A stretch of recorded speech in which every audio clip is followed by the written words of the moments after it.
Hi, and welcome back to ENTP Live. So today we're going through a closing for the property located at 19 Elm Street in Pleasantville, New York, which is a property in Westchester County. Now, I'm going to be walking you through a little bit of what the closing procedure is like and what to expect, and I'm going to be introducing you to some of the people that I work with. So if you're looking forward to just seeing what the procedure is like, not just the before and after of fixing and flipping a property, this is the video for you. Let's go on over inside and see exactly how things are done.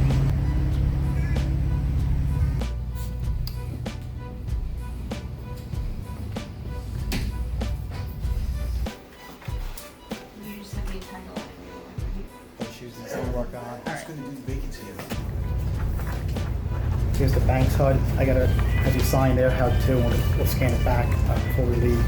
So this just has everything that we just went over in the closing statement, all the adjustments and the title and the bank fee. So I'm just gonna sign right there.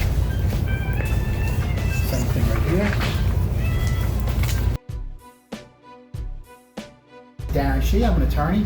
My office is located in Cold Spring Harbor.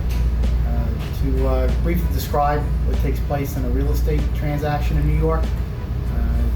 After the home inspection, you typically get into contract a day or two after that. The contract's reviewed by the attorneys. Any revisions are made, the clients sign. If there's financing, usually it takes about 30 days to 45 days to secure a mortgage commitment. In that time, we also order a title.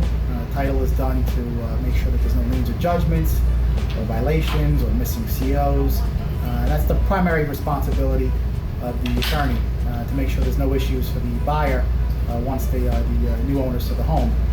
Roughly a week or so after the commitment is secured, we look to close. So I would say on average from the signing of the contract until the closing, you're looking at anywhere from 45 to 60 days to close.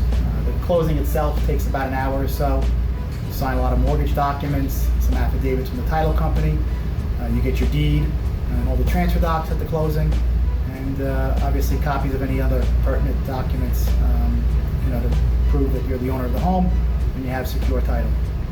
And when someone is closing, like, what do you typically see as, like, either mistakes that they make the day of closing or things that were overlooked or they just weren't prepared for the day of closing? Like, if you had to give someone who was buying a property for the first time some advice on how to prepare for their closing, what would you tell them to do? Well, hopefully at the time of closing there isn't anything overlooked. That's typically rare. I would say as the buyer, you always want to double check with your loan officer. Every lender has different criterias. So for instance, you might have a lender that requires that the proceed checks that the buyer brings to closing has to come from a specific bank account. Sometimes clients are not aware that they can get a gift from a family member. So for instance, mom or dad might have deposited $10,000 into the account a day or two before closing, and while a buyer who hasn't gone through the process before wouldn't think anything of it, all of a sudden it becomes an issue at the closing. So my advice is to double check with the loan officer. That would be the most prevalent issue that comes up at the last minute. There aren't title issues that come up at the last minute. Usually it's typically revolving around the financing. Okay, cool. Well, thank you very much for that. Okay. So hopefully you learned something from the attorney's perspective on what to expect in the closing, and you got a chance to see exactly what goes down in your typical real estate closing. Now, this property is set to kick off construction in about 2 weeks. I'm just waiting to get the permitting complete and really plan out what we're going to be doing with that property. I have some ideas. First, we're going to have to do a walkthrough so you guys see exactly what the property condition is, and from there we'll kind of walk through it like we do all the other flips. This one is intended to be resold. Property values are pretty good. I'll break down the numbers in a future video, and that's pretty much it. Hopefully you enjoyed this take at ENTP Life. You've learned something. If you have any questions, please leave them in the comment section below. If you haven't already liked this video, please like the video.